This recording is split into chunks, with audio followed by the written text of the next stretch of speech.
গুনাহ থেকে বাঁচবো কিভাবে, শয়তানের ধোঁকা থেকে বাঁচবো কিভাবে? গুনাহ থেকে বাঁচার, শয়তানের ধোঁকা থেকে বাঁচার কয়টা উপায় বলবো? সবাই বলেন কয়টি? 12টি। দেখেন শুরু করছি। নাম্বার 1, 1 নাম্বার, গুনার দিকে নেই যে তার নাম শয়তান, ওই শয়তানের ওয়াসওয়াসা থেকে পানাহ চাইতে হবে কার কাছে? 1 নাম্বার আমল শিখাই যাচ্ছি, যখন গুনাহের চিন্তা, পাপের চিন্তা মাথায় আসবে, সাথে সাথে ওই শয়তানের খপ্পর থেকে নিজেকে বাঁচানোর জন্য সাথে সাথে আশ্রয় চাইতে হবে কার কাছে? কারণ শয়তান হে এমন জিনিস, তারে মোকাবেলার জন্য পৃথিবীতে কোনো যন্ত্র আসে নাই, কিয়ামত পর্যন্ত আসবে না। আপনি গুলি, বোমা, রকেট কি দিয়া শয়তানরে মোকাবেলা করবেন? কিচ্ছু দিয়ে পারবেন না। এমনকি আমেরিকার প্রেসিডেন্ট জো বাইডেন, রাশিয়ার প্রেসিডেন্ট পুতিন, তারাও শয়তানরে মোকাবেলা করতে পারবে না। শয়তানের মোকাবেলায় তারাও দুর্বল, বরং উল্টা শয়তানেরও তাদেরকে দিয়ে শয়তানি করাইতে পারবে। দেখছেন শয়তানের পাওয়ার।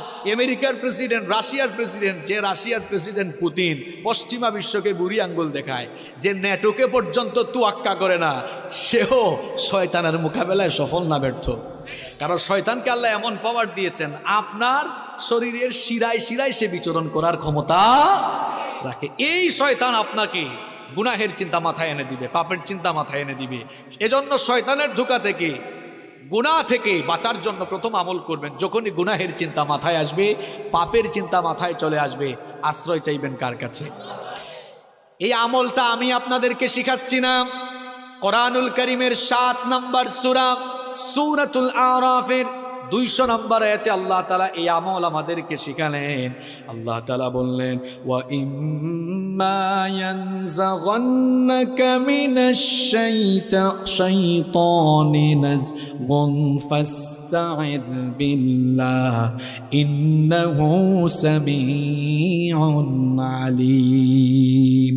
আল্লাহ তাআলা বলছেন, আর শয়তানের প্ররোচনা যখন তোমাকে প্ররোচিত করবে, সাথে সাথে তুমি আল্লাহর কাছে আশ্রয় চাও। প্রশ্ন হলো, আল্লাহর কাছে আমরা আশ্রয় চাইব কিভাবে? এবার বুখারী আর মুসলিম শরীফ থেকে হাদিস শুনি আপনাদেরকে বুঝাই দিচ্ছি কিভাবে আল্লাহর কাছ থেকে আশ্রয় চাওয়া লাগে। নবী করিম সাল্লাল্লাহু আলাইহি ওয়াসাল্লামের সামনে একবার 2 ব্যক্তি ঝগড়া করছিল। 2 জন ঝগড়া করার এক পর্যায়ে একজন আরেকজনকে অশ্রাব্য ভাষায় গালিগালাজ শুরু করে দিল।